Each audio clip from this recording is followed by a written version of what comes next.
Hi there, this is Jim the Keys Bartender. I'm in Key Largo. This is the Keys Bartender podcast. I'm here with Papa Joe. Hey, how you doing? Okay, yeah, he's unwinding a little. Are you unwound? I'm unwound now. Okay, Papa Joe. This episode, we're just going to be, I think it's going to be married, exclamation point. Married. Married. Yeah. Oh, good. We'll talk about that a bit later. I was starting out with, I mentioned to Jenna last week that I had been asked by a coworker of mine at my restaurant. She's an English teacher, and she has college-bound seniors, and every so often, once a week, she brings in someone to speak to them. And I didn't know how long they wanted to speak. They didn't know what to speak. She was suggested by one of the owner's daughter of the Catch is her student, very successful student, Molly, and she told her teacher that I would be very motivating.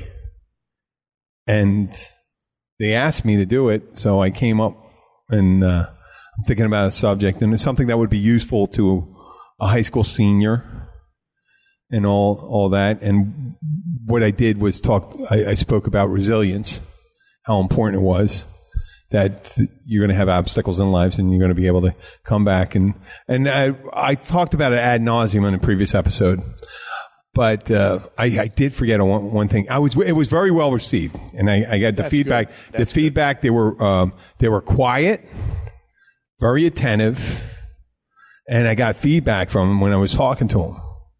I asked questions, and they chimed right in. They were engaged. So I succeeded at that, and I always try to do a positive message. That's the reason, for some reason, I guess that's the reason why, I don't know how the hell that Tony Robbins thing shows up, but that's what I try to bring value to people's lives. Well, it's important for high school kids, especially. Well, the unique part of it, one of our clientele at the restaurant overheard that, and she said, "Oh, what an honor. Why in the hell would they ask you?" And I go, and I just went, and I know I talk about this shit all the time, that whenever anybody says something about you, anybody else's opinion is none of your business. Anybody's opinion about yourself, what they think of you, is none of your business. Now, that doesn't give you license to be an asshole. So you try, first of all, that part only works if you're trying to be a decent person. If you're not a decent person, it's going to be hard for you to get the peace of mind to be able to ignore hostilities and poor things. Did this person at the bar, it was just being clumsy with words, or was it a barbed comment? I think it was a barbed comment. I think it was a little self-loathing.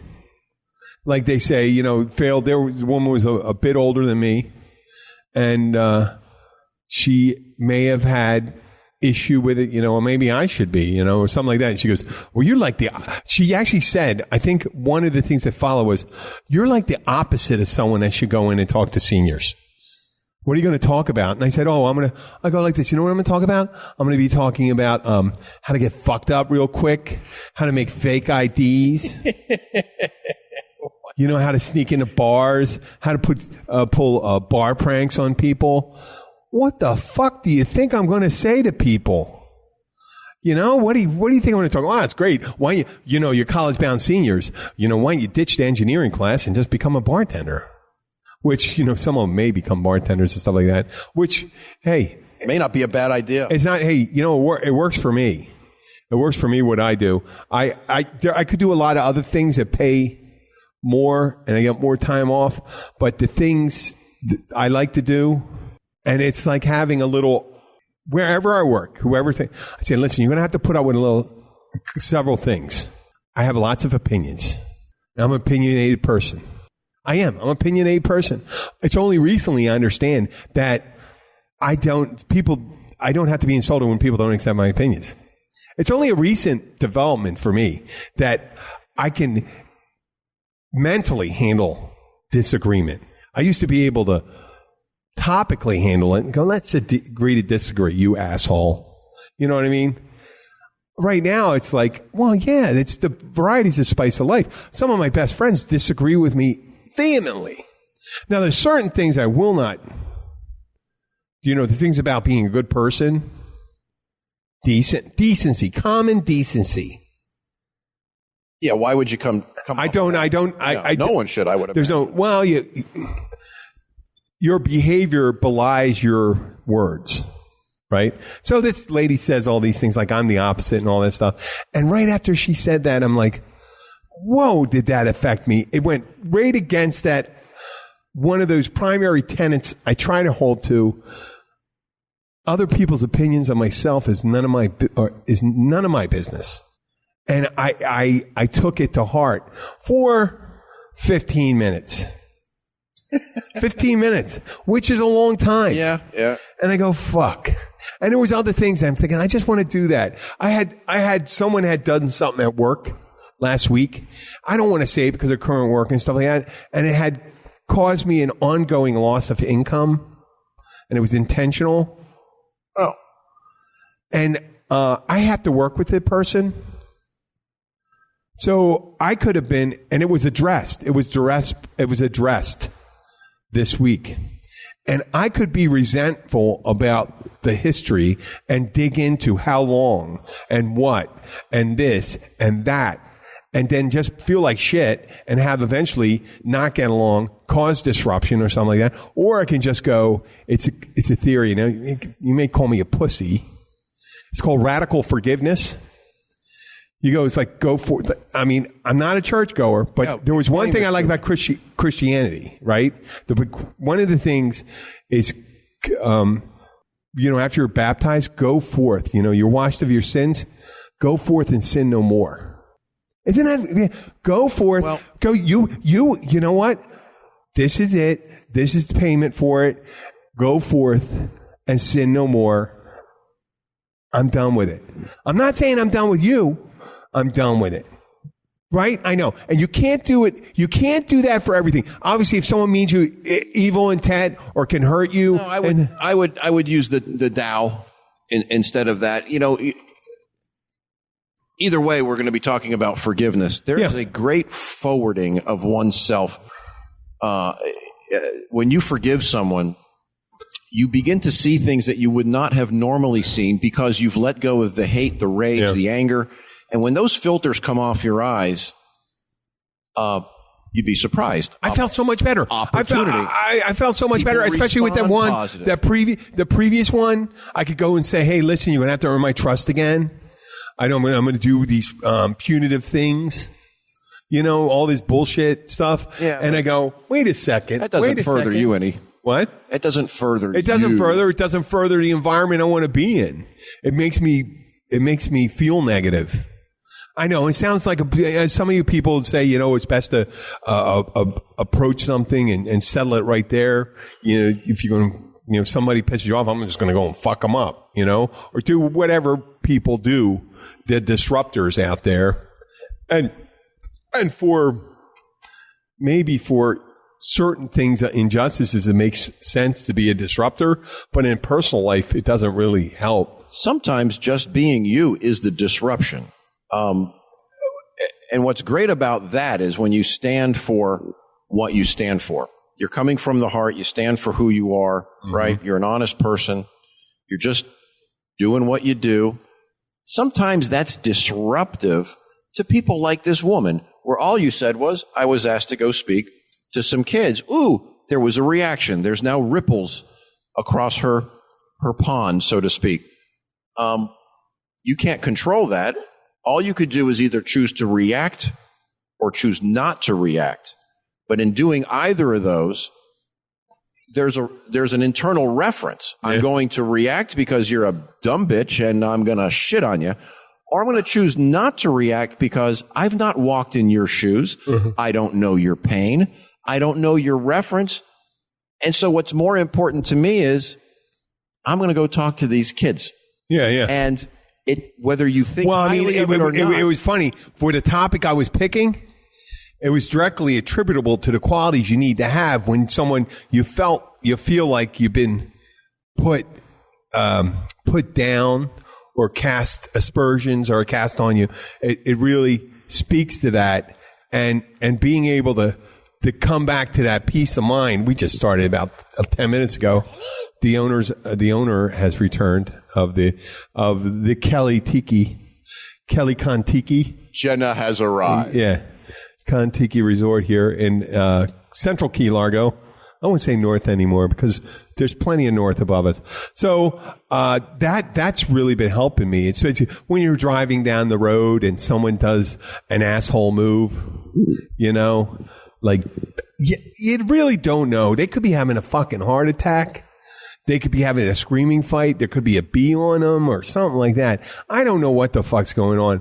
To get upset over someone else's state of mind, what they're doing. I mean, I had a guy freak out on me at Poland when I made a U-turn in front of him, but he was about 150 to 200 meters away when I started doing it. I don't understand why he would freak out like I just did it right in front of him. It was like 2 football fields away. So I'm like, why would you fucking speed up? So that, and I won't go any deeper in it because there's a ridiculous implication. But see, listen, that happens to everyone. Traffic is a perfect example, right? So you're driving down the road and someone does something profoundly stupid on some level. You know, some things people do can be serious, right? Yep. Doesn't really matter because what can you do except drive defensively and go about your business? Yeah, you're not going to change your habit by going and reacting to them. And if you flame out in your vehicle and you start yelling and screaming, some people say, well, that might be therapeutic. Yeah, but not every therapy is a positive one. Well, you could do it with your windows rolled down and maybe scream. There's primal scream therapy and all this stuff.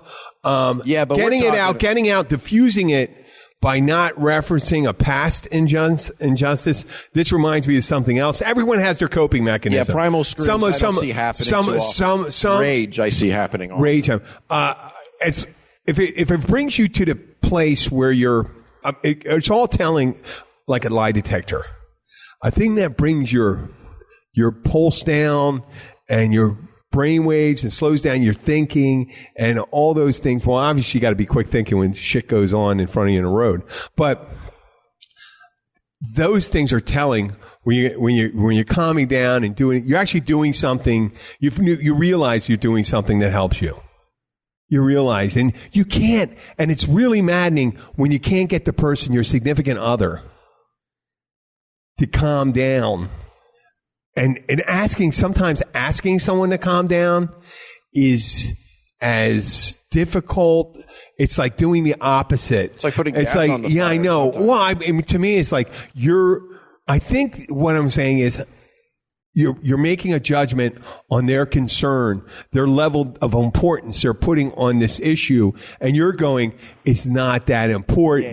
And their head's going, are you fucking kidding me? This is so important, and you're telling me and you're putting it's number 1, and you're moving it down to number 10, and it's freaking me out, and all this stuff. And that's I don't know what comes from. People say it's your id, your ego, or whatever, something like that. It doesn't matter where it comes from. If you recognize, you go like this.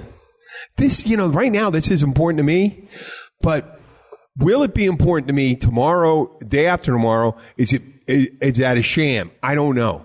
You just got to really mean. If there's issues that are poignant and timely, like someone on the fire, you throw them on the ground and roll them over. Right? Hit with a blanket, stuff like that. And there's other matters of opinion, which you have time to hash out. And sometimes people aren't willing to hash them out in that time. So that's the part where, the heated discussions come up and things like that. That's where I'm trying to get out of my head. And I don't always do it. Your body, you're not always physically, my body and mind are tied together like everyone else's, but I get exhausted sometimes. The way I train, I don't know why I do it. I do it on some days when I work a double.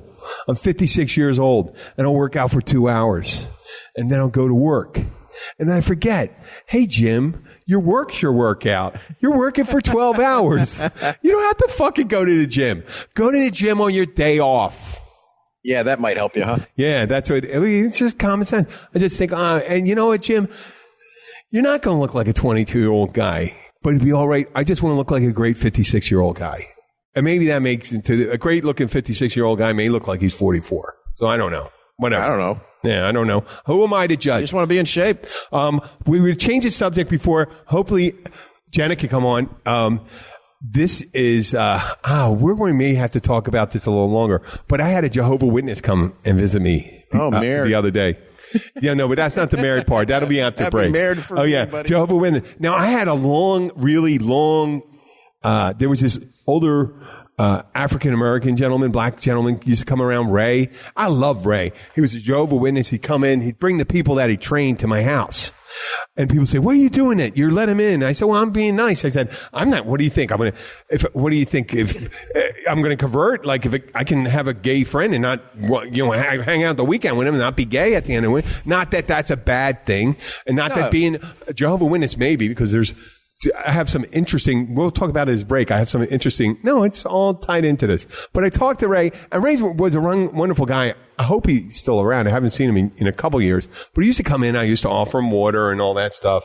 And he'd bring in these nice little preachers and stuff like that. He had all different ones. He had some young women, some young guys, black and white, whatever, they come in. And he says, oh, this is a nice guy. You let him in. But you're never going to change him. If you could change him, then good luck, Yeah. Ray, I think that's what Ray was saying. Because he's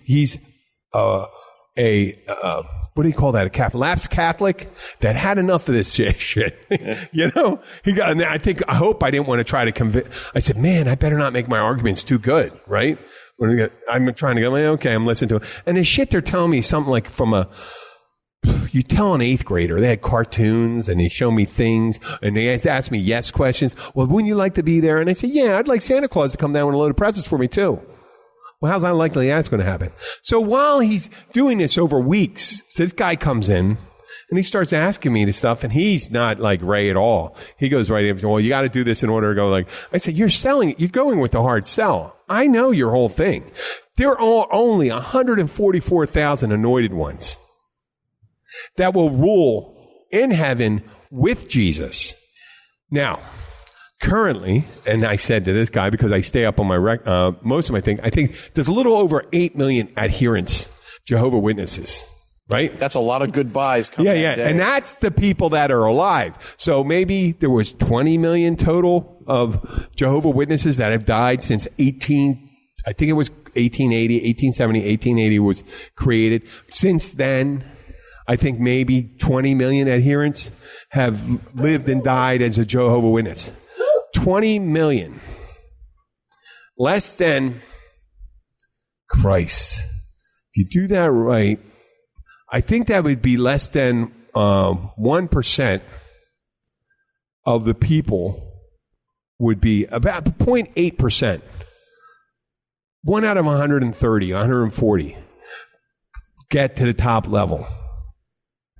And then I did a little further statistic. 1% of Jehovah's Witnesses are expelled each year. That's a significant number. 1%. 1 out of 100, that's not many. Well, how long is the average person's life? A little 70 plus years in the years where, nowadays. So 70% of the people over a course of a lifetime were expelled. Now, I'm not saying you have the 70% chance, but you have a really good chance if you live 70 years, you might be expelled 1 year. If you marry a non-Mormon, you refuse to raise your children Mormon, you celebrate a birthday. You don't give over your tax information. You don't pay your appropriate amounts of tithes. That's why they ask for your tax information. All sorts of things. Just like they would in Mormon and Muslim and Catholic and stuff like that. So you do this. Imagine if you're an Amway salesperson. Jenna, are you with us? I'm here. Hi, Jenna. An Amway salesperson. Here, I'm an Amway salesperson. Okay. Forget about what I said before. Jenna. Pyramid scheme. No, your pyramid scheme. Yeah, but listen, we call it multi-level marketing. And the top level is where you want to be. Wow. Okay? It's going to be top level. I'm telling you, you sell these products. These products sell themselves. That's right. And you get people underneath them and underneath you. Invite your friends. And you invite your friends and all this stuff. And you're going to always do that. That's what you're always going to do. You're always going to be promoting yourself. You're going to go out there. You're going to promote the organization, do this. And the more people you get, the higher you raise in the rank. And the higher. Wow. Well, what are the chance? You may ask me a question and saying, what are the possibilities of me getting the top of his rank? You go, well, less than 1%. And that's not guaranteeing that you'll be with us, because every year 1/100th of our members are just expelled for violating some obscure rule. So with the 70%, you may have like a 0.3%. If you put all your efforts in and try your hardest, 0.3%, you'll be on the time. What do you think of that deal? 1 out of 1,000, 1 out of 300. Let's go. Oh, but first, how much money did you make this week? You need to write us a check for 10% of that. Meh. That's your entrance. Well, Amway, you're going to have to buy $5,000 worth of shampoo. No. That's how I equate. Yeah. Imagine if you're United Airlines and a frequent flyer miles, right? It's such a great program, United Airlines frequent flyer. After 10 years, you may have a chance to be upgraded to first class. Maybe not. But if you do something stupid in those 10 years while flying, you might go on the no-fly list and never be able to fly again. What kind of deal do you think that is? That's what the guy was telling me at this thing, and I go like this: "Come on, buddy, you got to sell the sizzle, not the steak, or you sell the gravy, sell the sauce." Thank you. That's wonderful. Oh, that's the good South American stuff with the real poison in it. Yeah, it's the jungle formula insect repellent. Okay, I get it from the neighbor. So that Jehovah's Witness thing, it always gets. I think it's hilarious. I think it's creepy. It's almost any religion. Come on, you have to go approach at the door and try to recruit someone. No, it is any religion. Evangelicals, Mormons, they're all coming at, when they're on the street and they're banging their drums or waving their flags or they're who doesn't recruit you? You know who doesn't recruit you? The what? You know who don't recruit? Hebrews, Jews. Jews don't recruit. No, why? They don't want you. Catholics don't recruit. Catholics don't. Well, not in the United States. Not in where they do their stuff is in third world countries, Africa. And how do they do that? They open up hospitals, churches. Well, they give opportunity. Outreach. I know they give opportunity. There's a young guy in Zambia. They run may schools. end up going to a seminary and stuff like that, and can end up being a priest in in the suburbs of Birmingham, Alabama, and that people, supposedly, Catholics can be, as much as one could be supporter of racist stuff like that. But when you're in a church and if your priest is black or Chinese or anything like that, they may not like the way they speak. Yeah, probably not. But they're not. If they're Catholic, they're not going to diss them. No, they'll just write to the archdiocese and tell them, move this guy. Maybe that, maybe not. I guarantee that's what would happen. They don't. Hey, listen, there's plenty of white guys that they should have moved too, and they did move around a lot. You know what? We're at 23 minutes. We did that Jehovah's Witness thing. We're going to take a little break right now.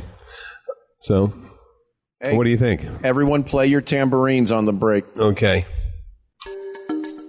Whether you're one of our regular visitors to the Florida Keys or you can't wait to visit for the first time, you'll want to stay up to date on everything that's going on in the Florida Keys. To learn all the secrets, tips, and the stuff we don't talk about to anyone but each other, visit 43keys.com. Sign up for our newsletter and never miss any of the exciting things we have planned for you. That's 43 Keys. The number 4, the number 3, keys.com.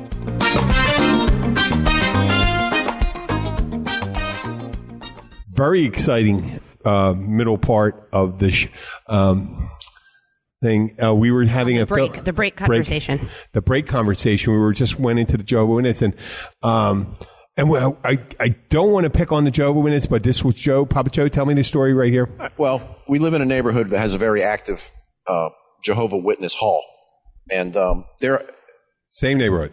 Your old neighborhood.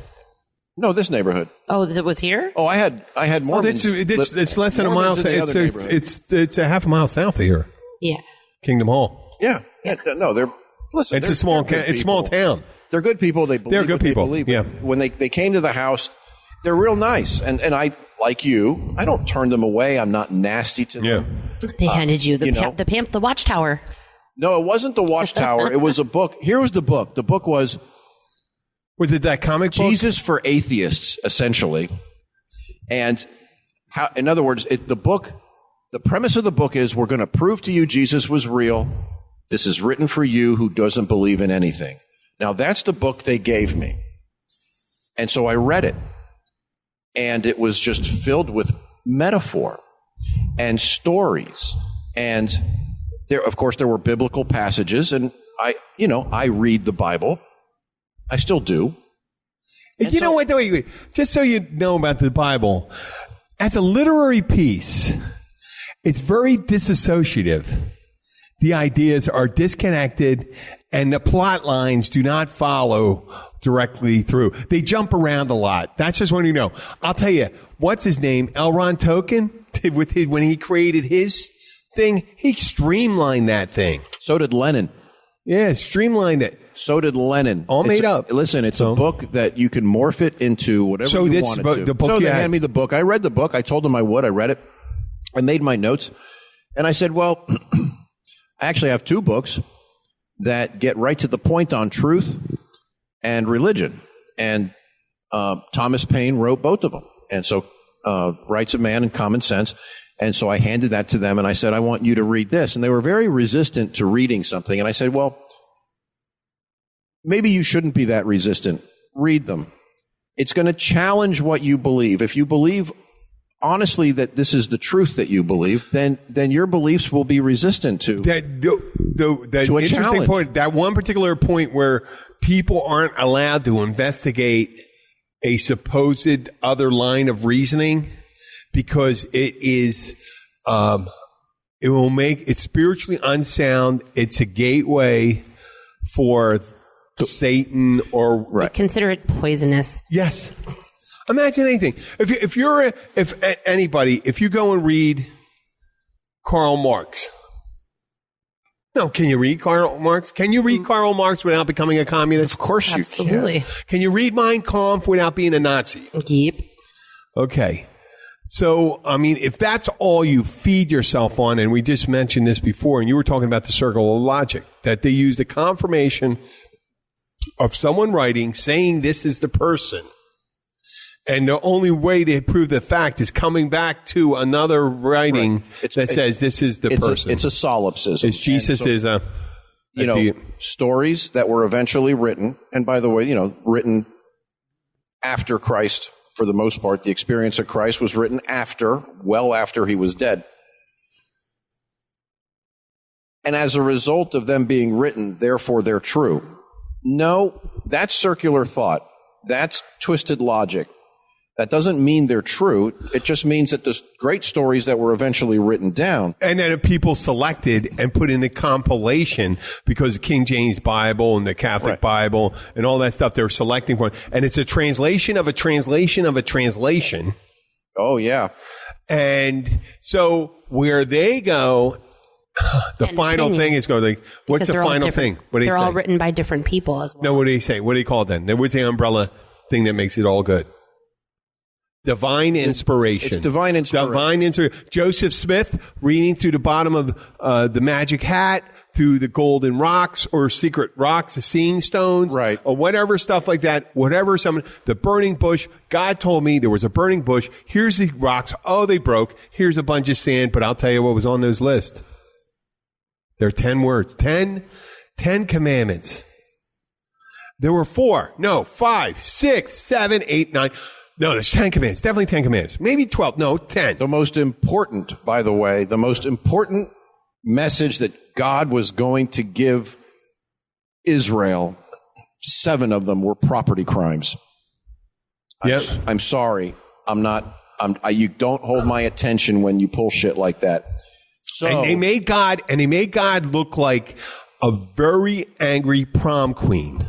Pretty much. Prom queen. Because they showed up at the prom. She showed up late. And they're worshiping a golden calf. God shows up in the form of the 10 commandments. And who throws a bitch fit? Moses, and throws the stones down at him. So like, what? I don't arrive for 2 hours and you're going to have a party without me? That's what it was, a party. I mean, if you saw the 10 Commandments, the one with Charlton Heston, there were some really hot women dancing over that golden calf. They were, man. A party I wanted to go to. Hey man, I've seen some Israeli defense soldiers, the females. Oh, they're super hot. Oh, they are so hot. Well, Gal Gadot, the Wonder Woman, was in. Gal Gadot. Gal Gadot. French. We were just talking about the French thing. Oh, we didn't even mention that yet. Oh, but anyway, that was my experience with them. However, I will say this: whether you read the Tao or Buddha, or I'll even say Marx, there's poetry, there's truisms, there's lessons to be learned in the existence, where it's capitalism or it's the pursuit of spirituality. When you begin to take the stuff literal. And you begin to... Tyler. Ogie. Right? Dog just went nuts. When you begin to parameterize yourself into these, you can't do this, you can't do that, and you limit the human experience, then you've limited the human experience. And what a loss to everyone. And then all this sectarian violence that we see every day. Yeah. We see it more in the Middle East than we see it here. All because of religion. All because you don't believe like I believe. Oh, well, hell, you know what happened in Western... Goes on and on and on. 20 years ago, it was happening in Ireland.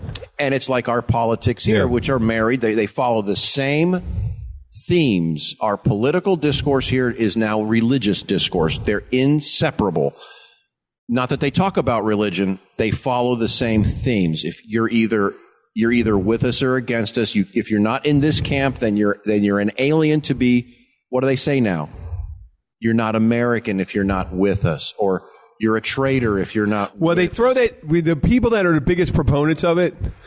The Judeo-Christian one, where they say, the evangelicals, they love the Jews for one reason. They want the end of the world to come. The end of the world's going to happen in their neighborhood. And they need to have, they're the people who's supposed to be primarily involved besides them. Because obviously they're not going to be here when it happens, because they're going to be called up to heaven. And the only people are going to be left the worthy doubters. And who's the facilitator of the end times? Who's the character? The Antichrist. Yeah. How ironic, right? I know, the Antichrist. How freaking And they're ironic. following the Antichrist. And Antichrist is an enigmatic figure who everyone follows like he's the Messiah, and he can do no wrong. Do no wrong. And if certain people Only see him, they go like, my guy's super this. evil. There's nothing. I mean, I heard someone defending him on social media. I won't even say the platform anymore because they don't do shit to police their own backyard or front yard. They were going off and say, well, man is so flawed and God sent his only son to do it. So it shows that he loves us that much. Going, oh my God, you just proved that everything he does, they see the failures in themselves and the failures in him. A guy that never, ever, once, ever apologized for one thing in his own life. Think about it. I was doing one word. That would have taken so long. But the biggest apologist for talking about forgiveness and confession and all this stuff is a guy that, I hate to say this once again, and I know it's going to piss off the coming over here, that always lies. Always lies. Not some gilding the lily. Outright lies. He just said the other day that it was a fictitious emoluments clause in the Constitution that there's no law against making money from being the president. Yeah, he's about to find out otherwise. But see that type of. I know. We just said we were going to bring me back to earth, Joe. So let's talk about. Since we're talking about that, let's talk about something somewhat related, and that's coming to this country and not speaking the language. Well, no, the funny thing about when I brought that story up to you is I walked up to a table and I heard that they had a French accent, and I was almost certainly they were French. And I went up to him and said, and it was very loud in there. So they may have misconstrued my accent as perfect French. And I do have French listeners in the United States and some in France every so often. And I said, bonjour, comment allez-vous aujourd'hui? And I said that like that. And je m'appelle Jacques or Jim. Ooh, I should have said, oh, Jim. But I said that, and then I heard, oh, bonjour, blah, blah, blah, blah, blah, blah, blah, bière, blah, blah, blah, blah, blah, blah, blah, vin, blah, blah, blah, blah, blah, poisson, blah, blah, blah, blah, blah, pain. I mean, I was getting every fifth word, and I'm just nodding there like an idiot. And I said, oh, my God. For some reason, they think I can understand this gibberish, which is not gibberish. Well, you started it. I did. I know it's not. I said I did it. It's like I did it. It's like I invited when I went up to a girl. It's like the genie out of the bottle, man. Yeah, it was a genie out of the bottle. Oh, you don't understand the reaction. My reaction isn't that, oh my God, why do you have the gall to do this? No. Oh my God. I can't believe I did that. It was like when I walk up to a girl and compliment her and she won't fucking leave you alone the next 3 hours. You know, you're up your ass the whole time. You didn't expect that. You didn't want, that wasn't mine. I wanted to make him feel confident. I went one phrase too long. I should have said, my name is Jim, and what can I get for you today? And then I could have just ended this. I should have said, or, je parle français, très pauvre, very poor. Right, yeah. I speak French very poorly, or whatever. Say it with a very poor, and so I'm using wrong conjugation. So this guy doesn't know what the fuck he's talking about. I invited that. Did they speak English though? They did. And they spoke English better than I spoke English. The motherfuckers. But hey, at least you tried. They probably I know. They spoke English. Probably didn't judge you that harshly. They spoke. I go like this. I am sorry if I gave you that impression, but whatever you said for those 30 seconds, I got fish, wine, beer, bread. That's what I heard. And I don't know. I didn't even hear Rose or Rouge or Blanc. So I didn't hear any of that stuff. So I couldn't even help them with that. But the thing that we were talking about is like, okay, I go over to Poland. I'm in Slovakia. I don't understand. I try my best. I point to the things. I know Pivo is for beer, and I know the letters IPA. They may be able to say that too. So IPA, yeah. Tak, that means yes in Polish, and we and no and all that stuff. But in the United States, going up someplace, and someone immediately starts speaking Spanish to you, I look like I fell off a potato cart. I'm as Irish looking as fuck. I mean, I could maybe look like one of those guys from Argentina. There's a lot of those German war criminals went there. I look German? Yeah. One would not immediately take you to be associated with the Spanish language at all. I do have some Spanish in my DNA, though. But you look at you, and it's just like, nah, you don't look Hispanic. No, a lot of, a little Asian. Actually, I do have a little African, too, but primarily the northern part of that continent. Everybody does. Pretty much. What? Everybody does. Oh, yeah. Everybody has like a... I know. You have a little of all this stuff, and then you have the predominant because, years ago, it wasn't acceptable. Right. There was someone in my family that had sex with an Eskimo. Wow, I was going to say, I mean, we do that. We know that. We know that with there was one. I imagine it was one thing or another with stuff like that, but there's just someone that eventually got half and half, and they ended up like one person with. So did you actually take like the ancestry DNA? Well, no, I didn't take it yet. My sister, I assume we have the same parents. We look my sister looks like a smaller version. There's no huge. The size difference between my brother and I, other than my brother looks like a scaled model of me. Okay. Like at 5, Jim. This is Jim if he was 5'10" and 160 pounds, 158 pounds. He's a little Jim. He's lean. He's a lean guy. He's not. I used to be the lean guy too, but I'm 6'4", and I'm 6 inches taller than my brother. So but that's the only difference. It was just like a smaller version. And I think because he started smoking when he was like 15. Little stunted growth there. Stunted growth. And he never ate his vegetables. I ate my vegetables. I did. I ate my vegetables. It's funny because every time somebody offers me a cup of coffee, I say, no. Well, the compelling thing, I'm not saying eating my vegetables was not a thing that made me innately better than my brother. It made me hungrier than my brother. And when I wanted to eat, I learned if I ate more of the green stuff, they let me eat more of the red meat and the chicken. I think that's just the Eskimo in him talking right now. I know, the blubber. I do like blubber. I do like when I have a steak. I look for marbling and stuff like that. I don't want to fucking leave. Do you have a strange affinity for quilts? Quilts? No, I don't. You look at a manatee and go, "Wow, that would really taste good with potatoes." Nom, nom, nom. Well, I think I like pork chops with lots of fucking fat on it. I wonder how manatee tastes.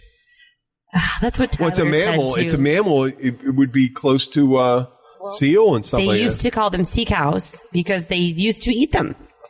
Well, the Native Indians used to eat back when actually we were. Why would you not? Why wouldn't you not eat something until you understood consciousness and things like that? I mean, imagine eating monkey now. Yeah. I would. Little shits that poo in their hand and throw it at you. Yeah. Shit. That would be the shit, which would in French. Merde. Title of the show. Merde. Shit. So we're not going to go. We shouldn't think about why. I hear humans taste like pork. That's what they say. Yeah. I can tell you this: it kind of smells like pork when they're cooking. Burnt body. That's weird because that's ursine, right? And we're primates. Yeah, but aren't we like really close? Well, somewhat to genetically. I know, but being able to share the thing. Well, the closest we are is a chimpanzee. Yes. I've never smelt a bird. The chimpanzee. They're here. So, but I mean, that's who we are. I mean, but then again, we're not that far off from the housefly. We're like 87%, like a housefly. But aren't pigs like one of the only other mammal that have sex for pleasure? Who? Pigs. Don't pigs have sex for pleasure? Like you don't think whales do? How do you know? I don't know. I haven't folled a whale. Because someone sent me that. Okay. Oh, okay. Here's a fun fact. They have blowholes. It was a clickbait because I wanted to find the end of it. They said 20 of the longest living animals in the world. The number one was some lame ass thing that lasts 14,000 years. A sponge. Oh, because it regenerates. Oh no, jellyfish. But one of the ones way up there, like number 3, the Greenland shark. Guess. 550 years. That's it. Right around there. I mean, they said 450, they said, but they think it could be up to 550. 550 years. 550 years. You know where that puts that? That's before the Europeans, the Southern Europeans, made their way across here. I didn't want to say discovered because, it was discovered by Indians before then, wasn't it? Christopher Columbus was a con man. Yes. He was an Italian guy working for Spanish people. As we do. Yes. Yes. Hey, we're horrible when we try to start our own business. Mm-hmm. And we're going to go working for the Spanish guy. Yeah. He's got the money. Oh, that's a good one. I like that. So, listen, we'll end this and we got 49 minutes, it looks like. You know, you guys... My brain's almost empty. Didn't bring up Bicho Feo yet. What? Bicho Feo. We'll talk about it in the next episode. Hold on. 48. We're going to say that...